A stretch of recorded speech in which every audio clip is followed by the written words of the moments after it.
Please, no hurt, no kill. Keep alive, and next time good bring to you. With the Diablo 4 cinematic trailer showcasing the summoning of Lilith, mother of Nephilim, and the greater implications of her return to Sanctuary, Lilith. It's easy to forget the smaller players returning to the Diablo franchise. There's no one left to stand against them. But so too, in the gameplay trailer of Diablo 4, is the confirmed return of Diablo's GOATMEN, or Khazra, as they are unceremoniously pounced on by a particularly vicious overhead slam by the Barbarian. They are also among the few monster types to appear in all 4 Diablo games. But do the GOATMEN deserve a swift and final goat gasp? How is it that the Khazra's blood is similar enough to that of humans that they can reportedly be used in sacrificial rituals? And what is their relation to the Witch Doctor seen in Diablo 3? And perhaps most importantly, are they victims to be pitied rather than monsters to be reviled? To ask and answer these questions, we must first go back to the beginning. You think me mad, old friend, but I know these dreams. They tell of the future. Hell is coming, brother. Hell is coming.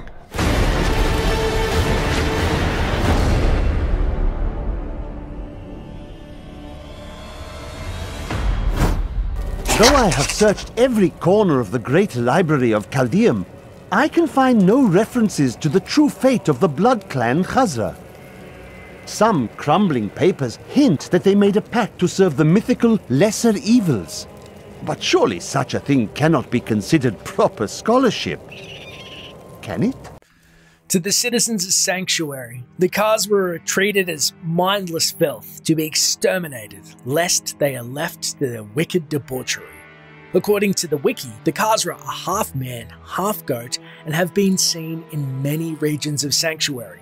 Walking upright as men with the heads of horned goats, they tread upon cloven hooves and are skilled with weapons of war. Distrustful of humans, they are said to be cunning, working together to form organized clans that accomplish the desires of their devilish commanders. Their strength is immense, and some of the more powerful clans are rumored to guard the lairs of Hell's more renowned demons. Indeed, many Khazra have pledged themselves to their demonic masters. They are incredibly strong and agile, and their archers are known for the power and accuracy of their bows. Fleet of foot, they may try to evade an unwary foe and then attack again from different angles. It is believed that to earn their power, they once held mock wars in Hell for the entertainment of the prime evils. However, if true, this is not the same for the mortal realm, as they prefer to slaughter the innocent rather than each other. The smell of wild Khazra is terrifying, but at least they are firmly in the world of flesh and blood creatures.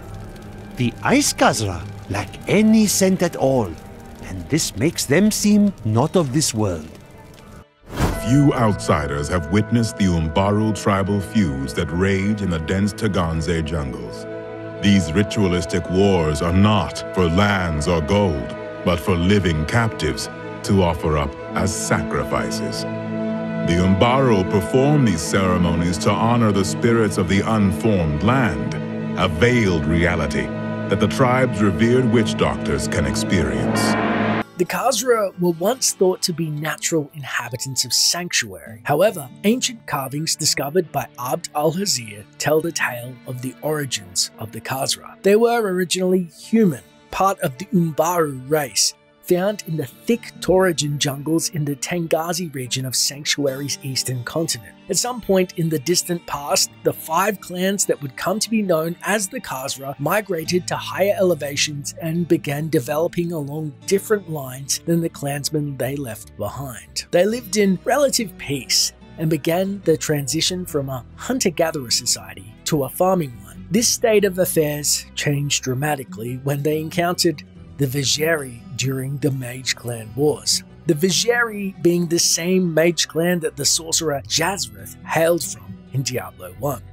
At the height of the conflict, factions of the Vejeri resolved to construct an army using demon-possessed victims, and the peaceful Umbaru clans seemed to fit the Vejeri's needs. Within the span of a decade, after making contact with the Vejeri, some of the future Khazra clans had turned from their peaceful existence to all-out warfare with the Vejeri.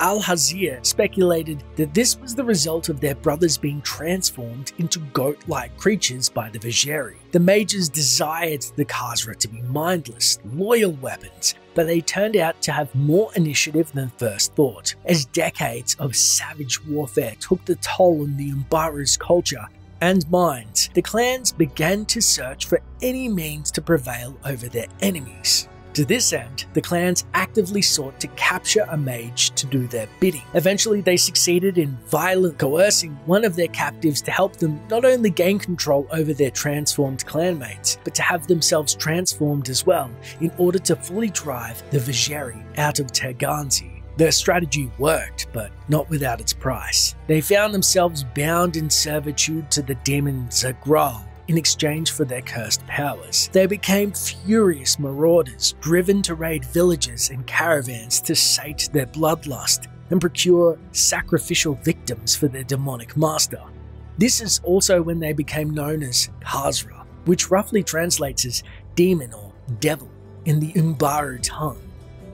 And according to the writings on the Khazra by Adria the Witch in the Book of Adria, the Khazra spent their first generations of life gleefully slaughtering every Vejeri they could find, which is what every single mage deserved, as far as I'm concerned, she said.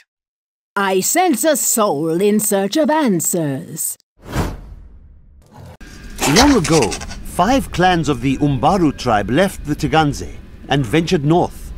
After their transformation into Khazra, only a few elders were still able to use magic, and they passed it down to their cleverest children. These are the Khazra shaman, and they rank among the most dangerous of their race. After years of this terror, their previous brothers, the Umbaru of the Lower Tengazi, sent their witch doctors to eradicate the Khazra's threat to the region. Filled with otherworldly power, the witch doctors cut a swath of destruction through the Khazra until they confronted Zagral himself. In a now legendary battle, the valiant heroes fought to the last man before finally bringing Zagral down. The Khazra, however, continued to wage war on humanity, but without a source of demonic power to draw from, their strength diminished. The Vejeri attempted to hide their true nature through their writings, claiming they were nothing more than servants of Baal. Some time ago, I revealed that the Khazra, or GOATMEN, were originally humans until the Vejeri corrupted them. For many years, these creatures were simple and lethargic. These days have ended. Khazra attacks are widely reported, and the number of fatalities is higher than anything in my records. Something for you I am making. Again, not kill Garbad. Live and give good. You'll take this as proof I keep word. In the last century, the Khazra have had at least 2 resurgences. Around the time of Diablo's awakening in Tristram, the Khazra of the Western Kingdoms, once confined to only the darkest of labyrinths, ventured out to attack human encampments. However, this upsurge in activity ended and they returned to their diminished state, one of which showing some capacity for intelligence with Gabad the Weak. Although he tries to bribe Aiden the warrior and his party if they spare his life. This too good for you. Very powerful. You want, you take. He is inevitably slain by the heroes of Diablo 1 for his treachery. I'm not impressed. In 1285, another upsurge of Khazra activity occurred. They ferociously attacked humans, and it appears that much of their former ferocity had been regained. Casualties were higher than ever recorded. Interestingly, the nature of the Khazra has changed over time with each installment of the core series. As reflected in the article's lore section, in Diablo 1, the Khazra were listed as creations of Baal residing in Hell. In Diablo 2, the Khazra were listed as mutations, half human, half goat, and residing within the Western Kingdoms. In Diablo 3, the origins were fully retconned and were given as a result of the Mage Clan Wars, though retaining the demonic influence through Zagral. It was also at this point that the term Khazra was introduced as the proper name of the species. However, the discrepancy is explained in-universe as a case of intentional misinformation from the Vizieri. But will this further be addressed in Diablo 4? As Diablo 3 altered the lore from a mindless, albeit clan-driven monster/mutation, to a more sympathetic victim of the power struggle between mage clans. Something I personally actually enjoy for a retcon, maybe because I loved conversing so much with Garbard the Weak in Diablo 1, and have a fondness/curiosity for their clan kinship and hierarchy, but feel it wouldn't do them justice to just be shown as mindless savages. But as Diablo 4 is a light MMO with dozens of villages, and they are actively being attacked, hopefully we will see the Goatmen somewhat explored with their lost humanity and maybe even help some reclaim it, or even finally rid Sanctuary of this cruel mockery of a formerly peaceful peoples. Maybe that's too much to ask in a world where heaven's gates are closed and justice itself seems to slumber in the wake of an ancient evil once more. But to end on some trivia, the Khazra are visibly hunchbacked in the third game as opposed to their upright posture in the first 2 games in the series, and the concept of goat/human hybrid bears resemblance to that of satyrs and fauns of Greek and Roman mythologies respectively. Similarly, the idea of goat demons bears resemblance to Baphomet, a deity in both Thelema and Levian Satanism. But what are your thoughts? Are you a fan of this particular retcon or a Diablo purist? I'd love to hear from you in the comments below, and as always, until next time, Traveler. The dream continues to haunt me, old friend. It always starts with a journey to a distant land.